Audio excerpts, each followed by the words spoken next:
നമ്മളത് കണ്ടുവരുന്നത്. മദ്യപിക്കുന്ന ആരെങ്കിലും ഉണ്ടെങ്കിൽ കംപ്ലീറ്റ് ആയിട്ട് നിർത്തുക എന്നുള്ളതാണ് നമ്മൾ ഒരു കാര്യം ചെയ്യുന്നത്. അതുപോലെ ഷുഗർ കൺട്രോൾ ചെയ്തില്ല എന്നുണ്ടെങ്കിൽ വരാൻ സാധ്യതയുണ്ട്. പിന്നീടുള്ളത് സ്ത്രീകളിലും ഈ പറയുന്ന non alcoholic fatty liver disease, അതായത് മദ്യപിക്കാത്ത സ്ത്രീകളിലും ഈ പറയുന്ന കരൾ രോഗം വരാനൊരു സാധ്യതയുണ്ട്. അപ്പം നമുക്ക് എത്രയും വേഗത്തിൽ കണ്ടുപിടിക്കാനായിട്ട് വയറിൻ്റെ സ്കാനൊക്കെയാണ് എടുത്ത് നോക്കുന്നത്.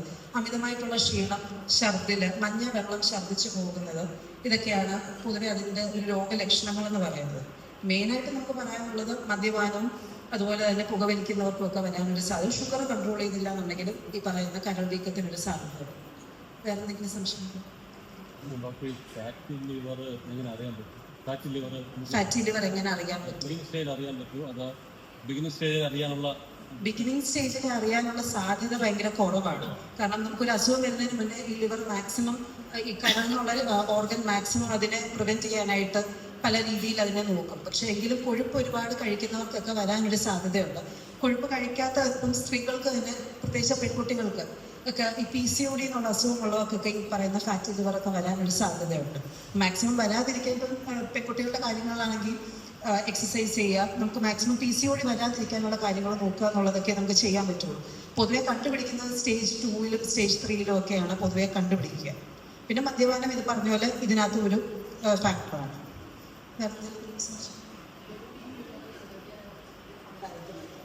ലോ BP ഉള്ളവർ നമ്മൾ പറയും നാരങ്ങ വെള്ളത്തിനകത്ത് ഉപ്പിട്ട് കുടിക്കണം, അല്ലെങ്കിൽ കഞ്ഞിവെള്ളത്തിനകത്ത് ഉപ്പിട്ട് കുടിക്കുക, വെള്ളം ധാരാളം കുടിക്കുക എന്നുള്ളതാണ്. പൊതുവേ സ്ത്രീകൾ വെള്ളം കുടിക്കുന്നത് കുറവായിരിക്കും, എങ്കിലും നമ്മളൊരു കണക്ക് വെച്ച് 2 മുതൽ 2.5 ലിറ്റർ വെള്ളം കുടിക്കാനായിട്ട് ശ്രദ്ധിക്കണം. പുരുഷന്മാരെ പൊതുവെ ലോ BPക്കുള്ള സാധ്യത കുറവാണ്. അവരുടെ വളർച്ചയുടെ സമയത്ത് ഒരു 18 വയസ്സ് 20 വയസ്സിനുള്ളിലൊക്കെ അവർക്ക് പൊതുവെ കാണിക്കുകയുള്ളൂ. സ്ത്രീകൾക്ക് എന്നാലും നമുക്ക് പൊതുവെ BP കുറച്ച് കുറവായിരിക്കും. അങ്ങനെ ഭയങ്കരമായ BP കുറവാണ്, ഇടയ്ക്കിടയ്ക്ക് തലകറങ്ങി വീഴുന്നവരാണെന്നൊക്കെ ഉണ്ടെങ്കിൽ നമ്മൾ ശരിക്കും ഒരു ഡീറ്റെയിൽഡ് ചെക്കപ്പിൻ്റെ ഒരു ആവശ്യമുണ്ട്. നാരങ്ങ വെള്ളം അധികം ഉപ്പിട്ട് കുടിക്കാൻ ഞാൻ അധികം പ്രൊമോട്ട് ചെയ്യില്ല, വേറൊന്നും കൊണ്ടല്ല, അത് പൊതുവെ ഒരു ഗ്യാസ് ഉണ്ടാക്കാൻ സാധ്യതയുള്ളൊരു കാര്യമാണ്. പകരം കഞ്ഞിവെള്ളമൊക്കെ നമുക്ക് ഉപ്പ് ഇട്ട് കുടിക്കാം, അത് ചെയ്താൽ മതിയാവും. വേറെ എന്തെങ്കിലും സംശയമുണ്ടോ?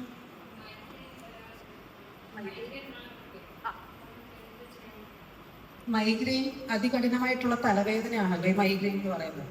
നമുക്ക് ചെയ്യാൻ പറ്റുന്ന ഒരു കാര്യം, മൈഗ്രെയിൻ ഉണ്ടാക്കുന്ന ചില കാര്യങ്ങളുണ്ട്. ചിലർക്ക് ലൈറ്റ് അടിക്കുമ്പോഴായിരിക്കും, ചിലർക്ക് ഭയങ്കര ശബ്ദം കേൾക്കുമ്പോഴായിരിക്കും, വേറെ ചിലർക്ക് ചില ആഹാരം കഴിക്കുമ്പോഴൊക്കെ ആയിരിക്കും. അപ്പം നമുക്ക് ചെയ്യാൻ പറ്റുന്ന എന്താണോ നമ്മുടെ ഈ മൈഗ്രെയിന് കാരണമാകുന്ന കാര്യം, അതിനെ ഐഡന്റിഫൈ ചെയ്ത് അത് ഇല്ലാതാക്കുക എന്നുള്ളതാണ്.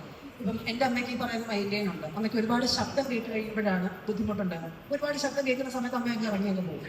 അതുപോലെ നിങ്ങൾ വെളിച്ചം ഒരുപാട് അടിക്കുന്ന നിങ്ങൾക്ക് ബുദ്ധിമുട്ടാണെന്നുണ്ടെങ്കിൽ കണ്ണട ഉപയോഗിക്കാനായിട്ട് ശ്രദ്ധിക്കുക. പിന്നെ മൈഗ്രെയിൻ ഉള്ള ഒരാളോട് കൂടുതൽ പറയുന്നത് ശരിയല്ല, എങ്കിലും സ്വീറ്റ്സ് കഴിക്കും. അതാ ചേച്ചി പറഞ്ഞത്. ഇപ്പം ഓരോരുത്തർക്കും ഓരോന്നായിരിക്കും ഈ മൈഗ്രെയിൻ ഉണ്ടാക്കുന്ന റീസൺ. ചിലർക്ക് മധുരം കഴിക്കുന്നതായിരിക്കും, ചിലർക്ക് എരിയുള്ള ആഹാരം കഴിക്കുന്നതായിരിക്കും. അപ്പൊ നമുക്കത് ഇന്ന കാരണം കൊണ്ടാണ് മൈഗ്രെയിൻ ഉണ്ടാകുന്നത് പറയാൻ പറ്റത്തില്ല. ഓരോ ആളുകൾക്കും ഓരോന്നായിരിക്കും റീസൺ. അതെന്താണെന്ന് തോന്നിക്കഴിഞ്ഞാൽ പിന്നീട് നമ്മളത് ചെയ്യാതിരിക്കുക എന്നുള്ളതാണ് ആദ്യത്തെ കാര്യം. പിന്നെ ഇതിന് ട്രീറ്റ്മെന്റ് ഉണ്ട്. നമ്മളൊരു ENT ഡോക്ടറിൻ്റെ അടുത്ത് പോയി കഴിഞ്ഞാൽ അതിന് കൃത്യമായിട്ടുള്ള ട്രീറ്റ്മെന്റ് ഉണ്ടാകും. ആ ട്രീറ്റ്മെന്റ്, ആ മെഡിസിൻ കൃത്യമായിട്ട് കഴിക്കുക എന്നുള്ളതാണ് വേറൊരു കാര്യം കൂടെ ചെയ്യുന്നത്. പിന്നെ കംപ്ലീറ്റ് ആയിട്ടൊരു ക്യൂർ ഇതിനില്ല, ഇടയ്ക്ക് വരാനൊരു സാധ്യത എപ്പോഴും ഉണ്ട്. നമ്മൾ മാക്സിമം എന്താണോ അതിനെ പ്രൊവോക്ക് ചെയ്യുന്നത്, എന്ത് കാരണം കൊണ്ടാണോ വരുന്നത്, അത് മാക്സിമം അവോയ്ഡ് ചെയ്യാന്നുള്ളത്. അതാണ് മൈഗ്രെയിനെ കുറിച്ച്. വേറെ എന്തെങ്കിലും സംശയം? എന്തോമാ?